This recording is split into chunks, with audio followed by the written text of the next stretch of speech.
SAW can block SAMe, and we said earlier, SAMe is really important. SAMe methylates DNA, SAMe breaks down histamine, and does 40 other things in the body. So, but again, getting back to your original question, the genetic testing should be covered. And then there's another lab where they do testing of the biochemistry, where you actually measure SAMe directly. And we see that SAMe is low, SAW is high, so we can actually look at the genetics and the actual levels in the biochemistry. So when we were before looking at things like homocysteine or cardio-CRP, and they eventually pan out and fizzle out as markers for problems, is that just we weren't looking deep enough? We weren't going down to the molecular level, the genetic level, or what? Right. You're absolutely right. And this is you got the core of the lecture. Dr. Baki, are you there?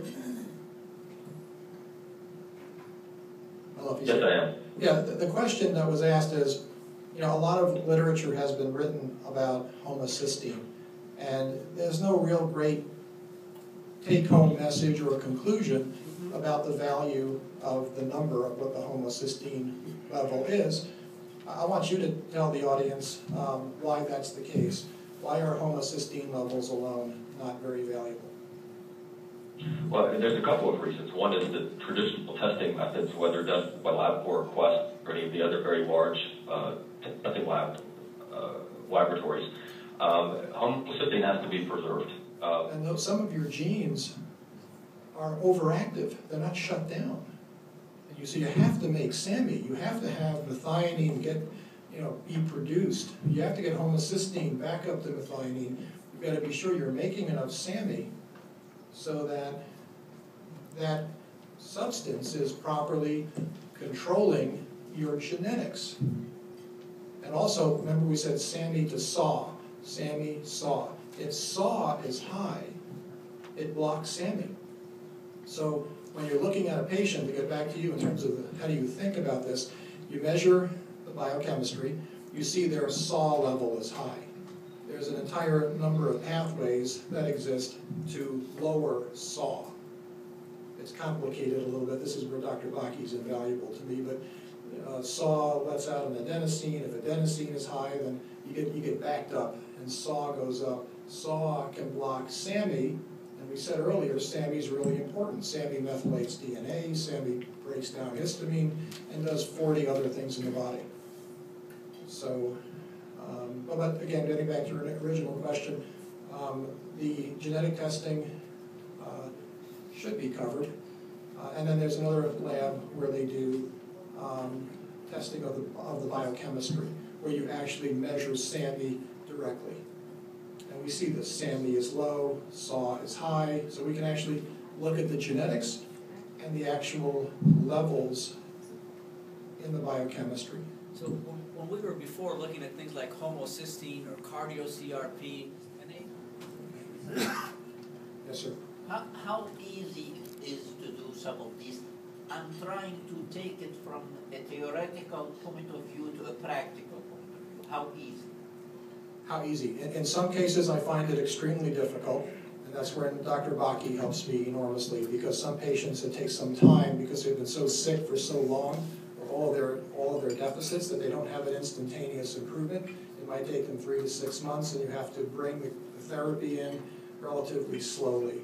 In other cases, it's faster. It really depends. But when you say easy, you'll have to decide that for yourself. I can help you treat patients, and you can see.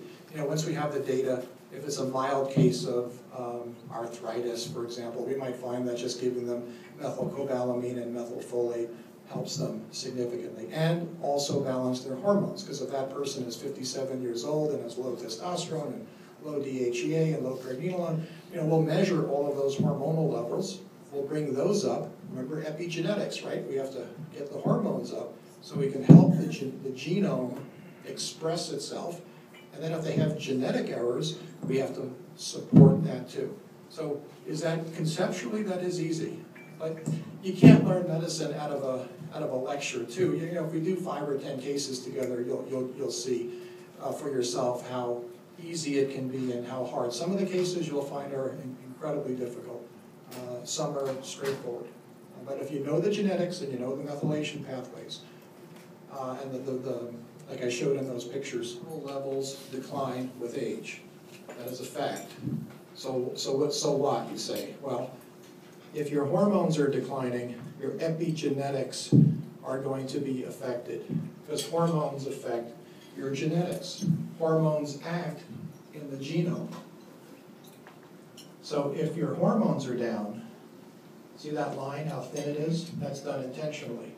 Your genetics will not express adequately. There'll be a atrophy, if you will, of your enzymology and your biochemistry, because you have a problem with the kinetics of your methylation pathways. These might not be working well. So no, it's not. Because if your CBS enzyme here is hyperactive, and you eat healthy foods which contain sulfur, they will rip down this pathway and make you sick. If you have a problem with SAMe, you're not going to break down histamine. So when you eat healthy foods that contain histamine, they will make you sick. And if you have problems with COMT and MAOA, and you eat foods that methylation is also felt to be a kissing cousin or similar to macular degeneration.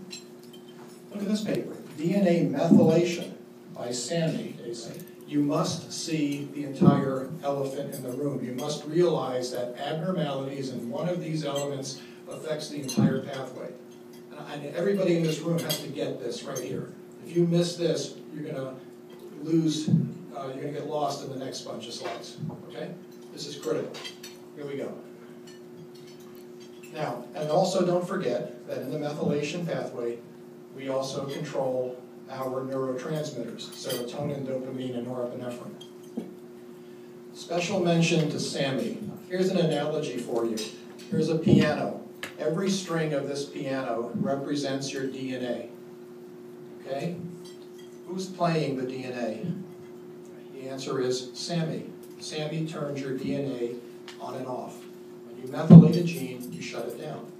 SAMe is important. It's involved in 40 reactions in the body.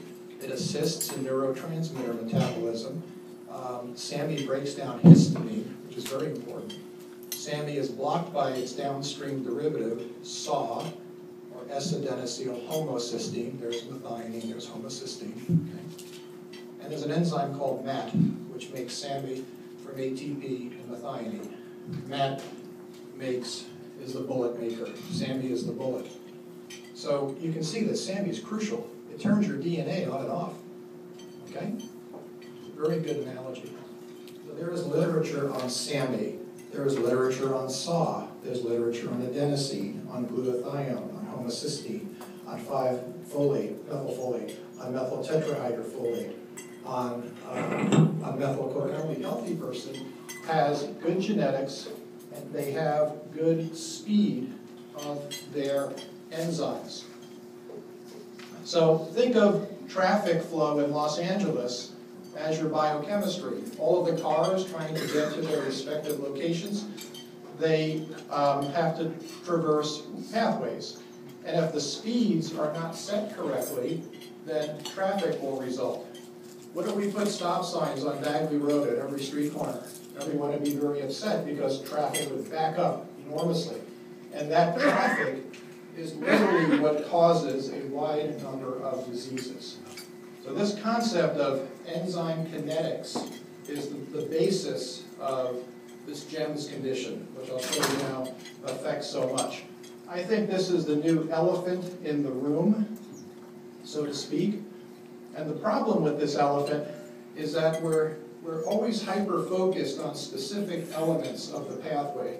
You've seen many articles on homocysteine, for example. That's like this fella here. He's just looking at homocysteine. He's not looking, oops, something happened. Right? But then you say, so what? I have to memorize that? Well, here's the excitement. The excitement is that because of the Human Genome Project, we can now determine the kinetics of the biochemistry. Every place you see a rectangle you can now determine the integrity and speed of that enzyme. So what we really should have learned and wanted to have learned in biochemistry is not just that homocysteine becomes methionine, it's that these enzymes here may actually be abnormal because of your genetics. So that your patient is now the enzyme. If you have a problem with CBS, you're going to get sick because this enzyme will work too quickly to go down that pathway. If you have problems here with methyltetrahydrofolate reductase, you're not going to be able to move here fast enough. Or same here, and that means it's too slow. You want a perfectly healthy person has good genetics and they have good speed of their enzymes. So think of traffic flow in Los Angeles as your biochemistry. All of the cars trying to get to their respective locations, they have to traverse pathways. And if the speeds are not set correctly, then traffic will result. What if we put stop signs on Bagley Road at every street corner? Everyone would be very upset because traffic would back up enormously. And that traffic is literally what causes a wide number of diseases. Levels decline with age.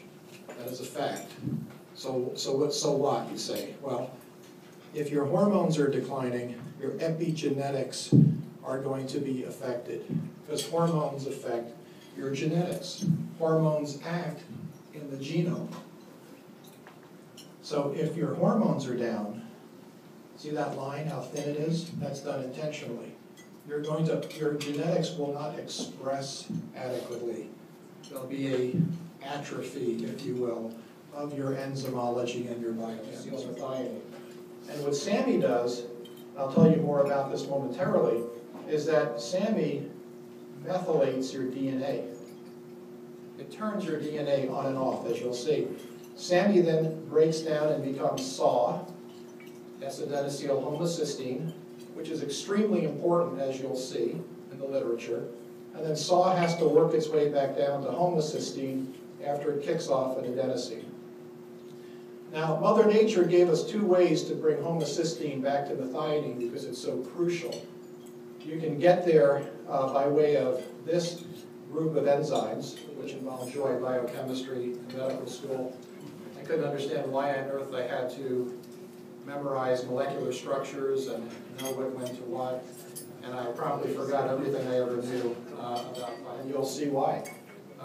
Because this particular field affects my specialty directly.